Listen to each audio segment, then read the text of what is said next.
Alright, so this is a history of your marriage, as I assume it happened from my experiences in my life. So back in the good old days when people would ride dinosaurs to work at the rock factory, the mighty Cyclops Howard Cohen was out hunting with his hunting club looking for food when he spotted a young maiden on the horizon picking up rocks so that her father could make weapons. The young wench was named Phyllis the Grammatician, who knew every word from Ugh to Zug. From Ugh to Zug, you knew all the words. Howie the Cyclops hurried over to her and introduced himself with a quick swipe of his romance stick, completing the courting rituals necessary at the time.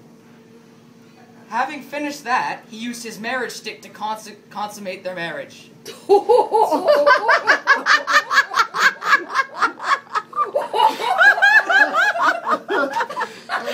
I think that might have come out wrong. It's totally not what happened. I didn't know you named it that. Alright, keep going. Keep going. I can hardly wait to hear that. Sorry. Don't quote me on this. The video's gonna be jumpy because I'm okay. Go ahead. Phyllis woke up in his cave, and immediately Howard explained the series of events that led up to her being married. And after a few initial arguments, only lasting a few years or so, she came to terms with a new arrangement, and they settled down. After a few years and a successful business enterprise where Howie sold his new invention, the wheel, they lived in a slightly more luxurious cave, making use of their wealth. When the Middle Ages rolled around, they decided to buy a mansion, but unfortunately rocks were no longer a valid form of currency. So, thrown back into poorness, they had to find a lord to work for, and the lord they found was named the Condo Association. It was a wrathful lord and imposed taxes and made them pay for things such as their medieval sprinklers and medieval garbage disposal.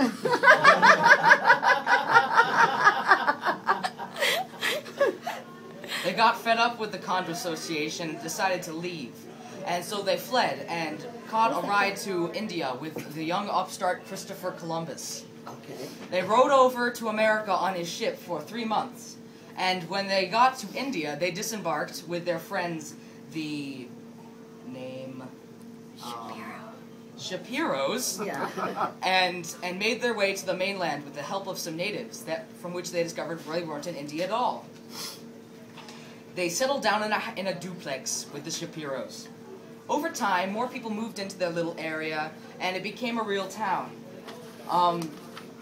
But in 1776, some nastiness with England erupted about independence or something or other, and they had to move to you know, they had to move.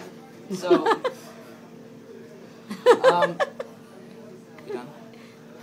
Keep on reading. Most of this is second hand.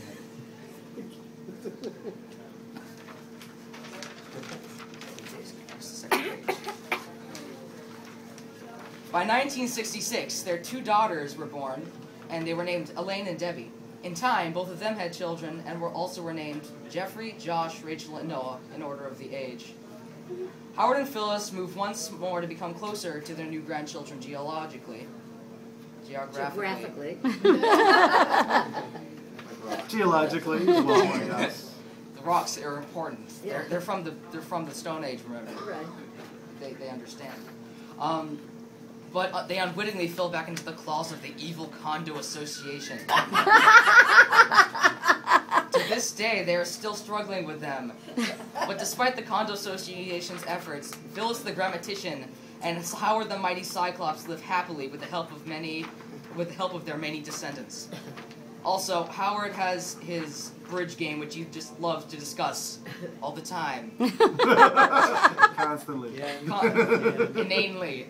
And Phyllis loves Scrabble. Yay! The end. Yay!